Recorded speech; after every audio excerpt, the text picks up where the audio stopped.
2020, Québec en confinement, on passe le temps, on change les idées. On a fait la pâte à pizza ce matin, la sauce à pizza, mais vraiment de restaurant, de pizzeria, pas les âneries que vous voyez à la télé avec des faux chefs qui n'ont jamais travaillé dans des restaurants. Ricardo, puis toute cette bande de bouffons, parce que c'est des clowns qu'on a préparés, des mauvais acteurs qu'on a préparés à faire des émissions de cuisine. Mais c'est pas du monde qui ont des connaissances de cuisine, qui n'ont jamais travaillé dans la restauration. C'est des vendeurs de casseroles. Heureux de vous retrouver, on va finaliser ça, pizza. Vous vous rappelez de la pâte à pizza, ceux qui veulent retrouver la recette, vous allez sur Un Monde à l'envers, j'ai téléchargé le live de ce matin. C'est très très simple, mais tout est dans la texture de la pâte.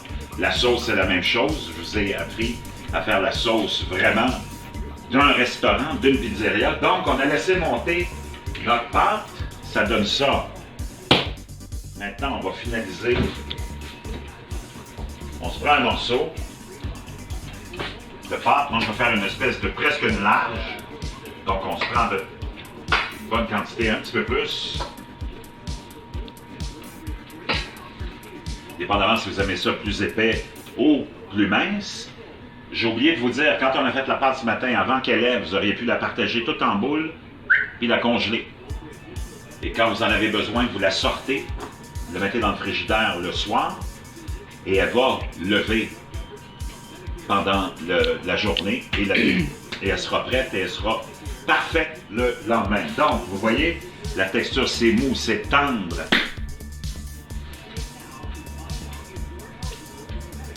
Et on va ouvrir ça tranquillement, pas vite. Le four à 450 ou 500, ça doit cuire rapidement. Parce que c'est une pâte à pizza, donc il faut s'assurer d'avoir la température d'un four à pizza qui est toujours autour de 500 degrés dans les pizzerias. Vous voyez les belles bulles, ce qui fait que notre pizza c'est bien oxygéné et la levure a fait son travail. On a des belles bulles qui vont faire que cette pizza-là, vous voyez ici les belles bulles qui se sont formées. Cette pâte va être croustillante et tendre. Donc vous l'ouvrez un peu avec votre rouleau. Après ça, vous pouvez finir le travail en vous mettant les deux mains un peu semi-fermées en dessous et vous tirez à l'opposé des deux mains vers l'extérieur pour les tirer tranquillement. Parce qu'on a une pâte à pizza et non pas un pain. Et là, vous pouvez lentement étirer la couronne. C'est ce qu'on appelle le bord de la pizza. C'est la couronne. J'aime bien mettre un vaporisateur d'huile pour pas qu'elle colle. Vous pouvez mettre de la farine. Mais moi, j'aime bien ça, ça donne le petit côté croustillant qu'on ne peut pas avoir parce qu'on n'a pas une pierre dans le four. Donc, une fois qu'elle est à peu près de la bonne dimension, on envoie ça sur notre assiette. Si elle n'est pas parfaite, on a juste à venir l'ouvrir tranquillement, comme ça. Et vous faites la pizza que vous voulez. Moi, aujourd'hui, je vais faire une variation que j'aime beaucoup. Genre 3 petits cochons, pepperoni, jambon, bacon sur une moitié. L'autre moitié, ben, ça va être pour moi. Peut-être ma femme aussi. Je vais rajouter les mêmes ingrédients. Pepperoni, jambon, bacon, mais des oignons.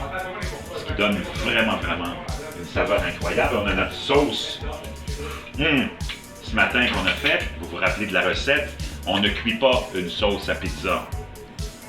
Et là, on va en mettre la quantité qu'on aime bien. Moi, j'aime ça. Pas trop de sauce.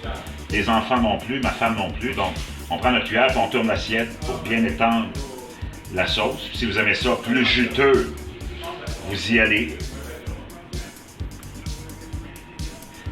Puis ça, c'est une autre affaire qui m'intrigue. Avec le Deep State québécois, Québécois, Power Corporation, toute cette élite du 1% qui contrôle le Québec et qui contrôle les médias et qui contrôle les Québécois de souche. Moi, je veux savoir pourquoi il n'y a pas une foutue émission de cuisine. Ma femme est découragée, là, elle est en train de me faire des doigts d'honneur. Pourquoi il n'y a pas une émission de cuisine sur la cuisine traditionnelle québécoise? What is going on? Les Italiens, tu ne pourras pas leur faire manger des pavés de saumon sur une planche d'érable, nappée de sirop d'érable, avec une purée de céleri rave. Ma femme a dit, finis ta pizza, ferme ta gueule. Nappée d'un filet d'huile de truffe. Pour les idiots, l'huile de truffe. Les Grecs, c'est pareil. Penses-tu qu'ils se mettraient à faire des... Franchement, comment ça se fait qu'au Québec, toutes ces têtes de linotte-là qui sont juste des mauvais acteurs, puis si vous regardez ce qui se passe, tous ceux qui sont là à la télé à faire des émissions de recettes ou des Mathieu Bock-Côté, ça vient d'où ces gars-là puis ces filles-là? Ils viennent d'où? C'est toutes les connexions du Deep State qui viennent placer leurs enfants, qui sont tous incapables de faire quoi que ce soit dans la vie, puis là, ils viennent leur dire, tiens, on va te former 2-3 minutes ou 2-3 semaines, puis tu vas être un chef cuisinier.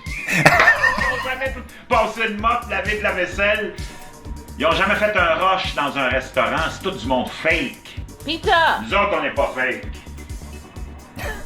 Bon, pizza. Bon, ma femme me pousse à faire ma pizza, mais ceux qui me connaissent, vous savez, je peux pas m'empêcher.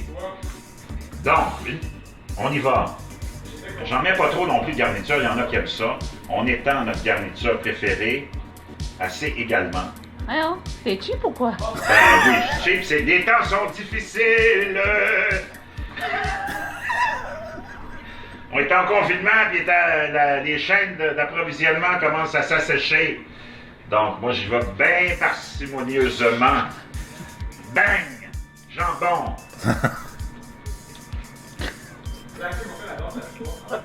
Faut être raisonnable. On y va pour la saveur. C'est de la saveur de jambon. Une moitié, je vais mettre des oignons. Ça, c'est pas cher, des oignons. J'en mets un petit peu plus. C'est ça, les vrais Italiens et des vrais Grecs. Ils sont cheap. OK? Ils sont cheap. On fait attention à nos affaires. Alors, on vient de recevoir une petite tape en arrière. Donc, puis après ça, on finit ça avec le fromage. Ça aussi, m'a dit, ça coûte cher en gériboire. Ça, tu fais comme un espèce de jeu de tic-tac-toe. T'en mets pas trop. Ça coûte cher. Et là, tu t'en vas. Et ton tic-tac-toe de fromage.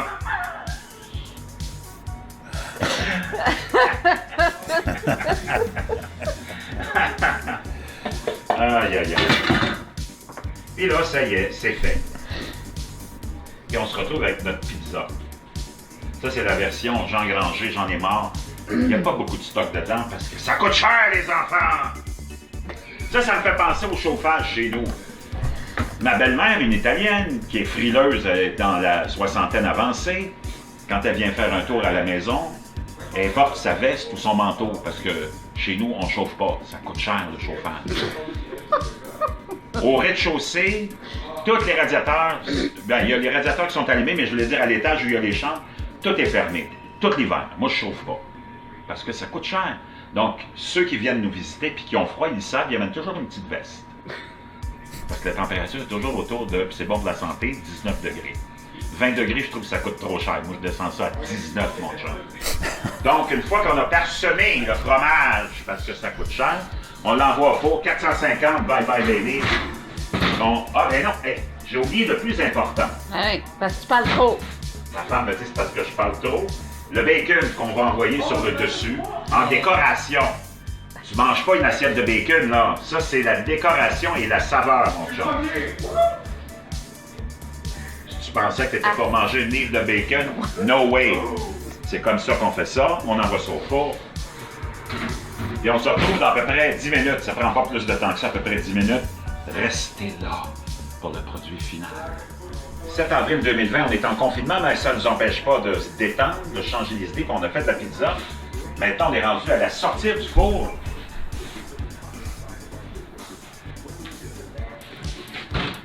Produit final. Vous voyez la pâte, comment elle est bien levée, croustillante, mais on sent qu'elle est tendre à l'intérieur. En dessous, on voit qu'elle est bien croustillante aussi.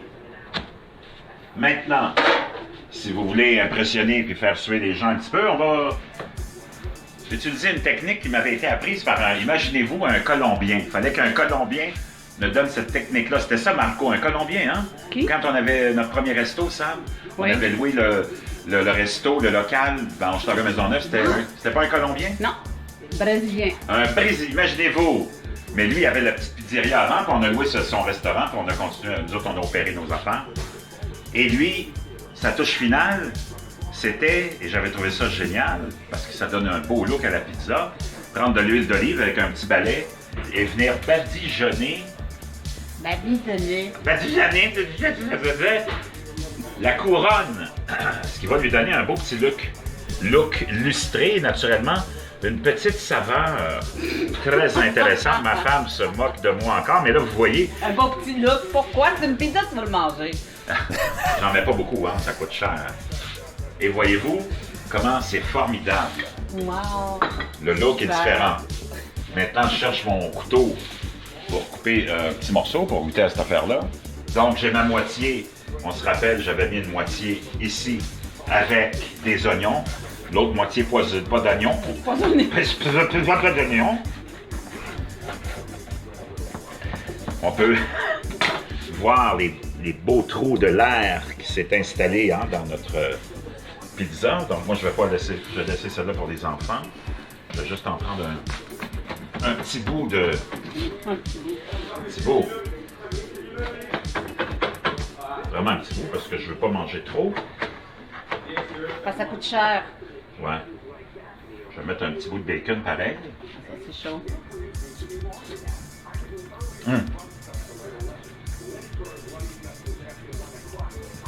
Vous le serrez vraiment. Puis vous pouvez faire des petits pains avec la pâte. Vous pouvez faire plein de choses. Vraiment. Je pense que je vais en manger plus. On se voit bientôt.